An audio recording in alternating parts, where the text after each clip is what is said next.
Assalamualaikum class. It's 24th of December and we'll do chapter number 9, More Visitors. Englishman. A year passed and then a strange thing happened. एक साल हो चुका है और एक अजीब चीज़ हुई.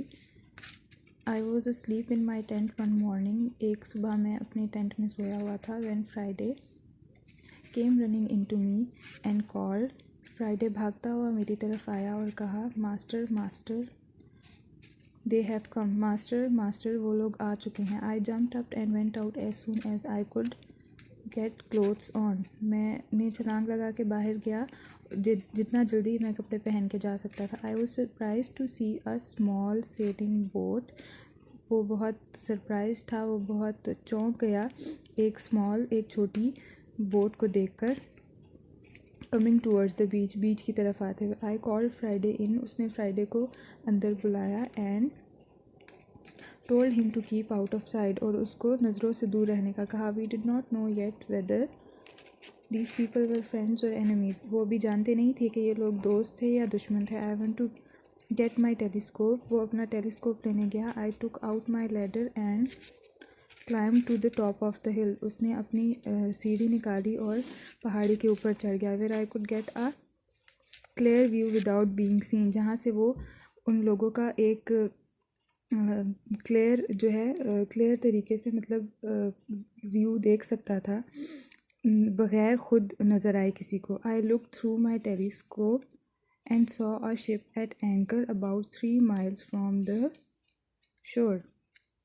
उसने टेलीस्कोप के ज़रिए देखा कि एक जो शिप है एंकर उस जहाँ जैसे जहाज़ खड़ा करने के लिए एक जहाज़ खड़ा करते हैं जहाँ पे उसको एंकर कहते हैं. It is a heavy object placed in water in order to hold boats. एक हैवी ऑब्जेक्ट होता है जो वाटर में प्लेस किया जाता है, इस तरह उसको लंगर डालना जिसको कहते हैं. अबाउट 3 miles फ्रॉम द शोर. साहिल से 3 मील दूर. It was an English ship. एक इंग्लैंड के लोगों को जो इंग्लैंड की चीज़ें होती हैं उनको इंग्लिश थिंग्स कहते हैं या उन लोगों को इंग्लिश पीपल कहते हैं. English ship and the small boat nearer the shore seem to be an English boat. और जो बोट थी जो स्मॉल बोट थी साहिल के करीब वो भी एक इंग्लिश बोट लग रही थी. I can not describe quite how I felt. वो सही से बता नहीं सकता, डिस्क्राइब नहीं कर सकता, बयान नहीं कर सकता कि उसको कैसा लगा. There was joy seeing a ship. वो एक खुशी थी इस शिप को देखकर. And one which I thought was an English ship and which therefore would have men on board who would be friends. और एक इंग्लिश शिप, और उसने सोचा कि एक इंग्लिश शिप है और उसमें बोर्ड पे यानी शिप पे इंग्लिश पीपल होंगे और वो फ्रेंड्स हो सकते हैं उसने सोचा. But I had some secret doubts which cause me to be anxious. पर उसको कुछ शक था, कुछ सीक्रेट डाउट्स थे जिसकी वजह से उसको वो परेशान कर रहे थे. आई wandered Y N English ship should be in that part of the world. वो हैरान हुआ, उसको हैरत हुई कि एक इंग्लिश शिप दुनिया के उस हिस्से में जहाँ पे वो आइलैंड जहाँ पे रॉबिन्सन था क्यों आएगी.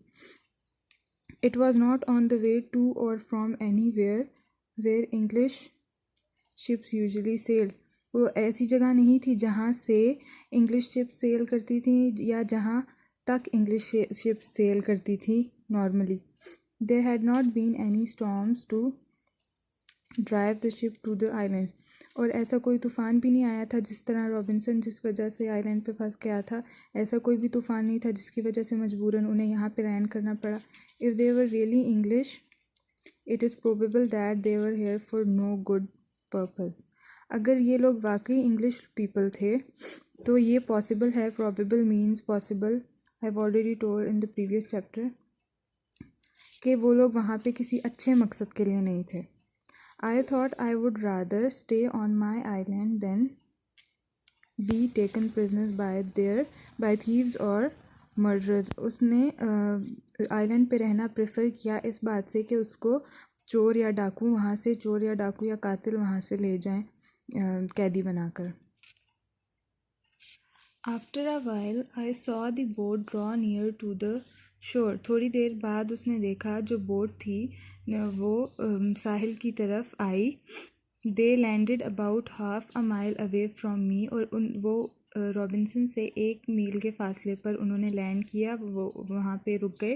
When they landed I was quite sure they were English. जब उन्होंने वहाँ पे लैंड किया तो ही वॉज श्योर, उसको यकीन हो गया कि वो लोग इंग्लिश पीपल थे. देयर वर 11 ऑफ देम, वो 11 लोग थे.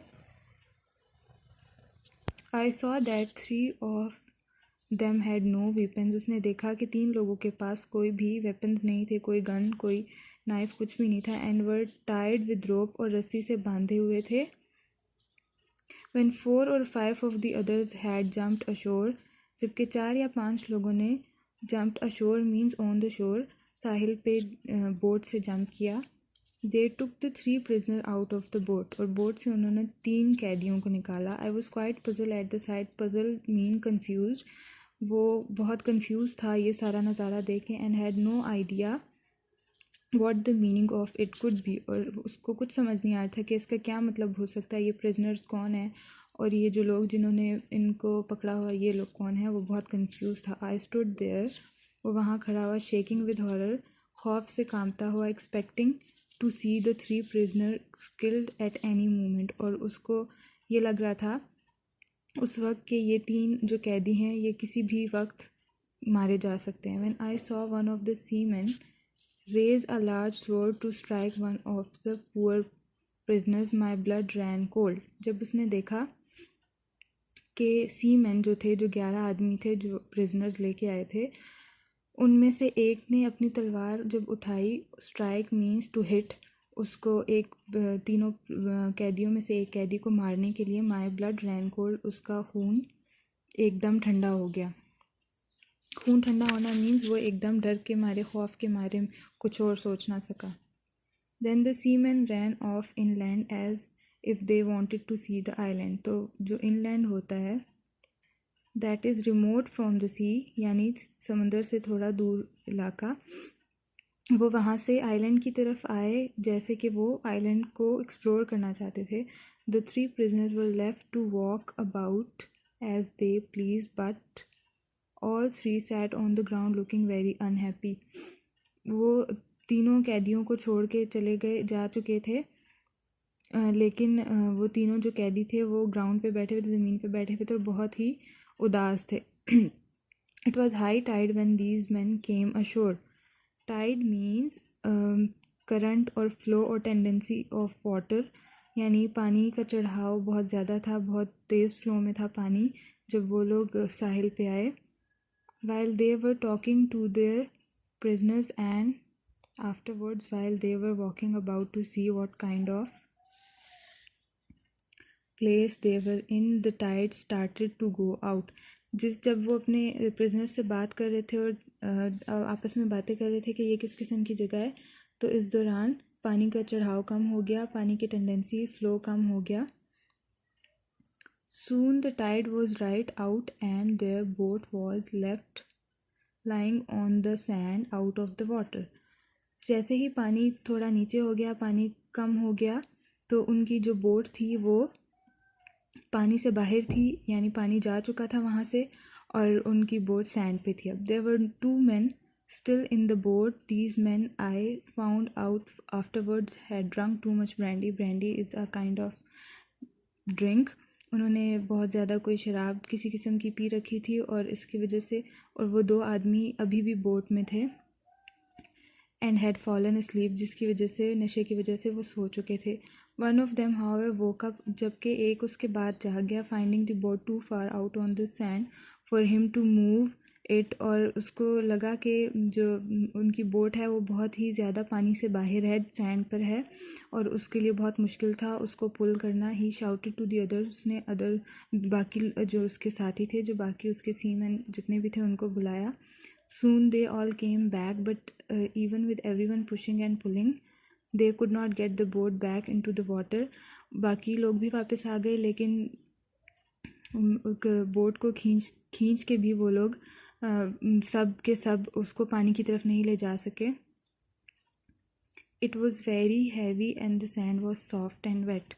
बोट बहुत हैवी थी और सैंड बहुत सॉफ्ट थी और अभी भी गीली थी, जिसकी वजह से वो बार बार बोट जो है सैंड में धंस रही थी और वो पानी की तरफ नहीं जा रही थी. That's all for today. I'll explain rest of the chapter in next video.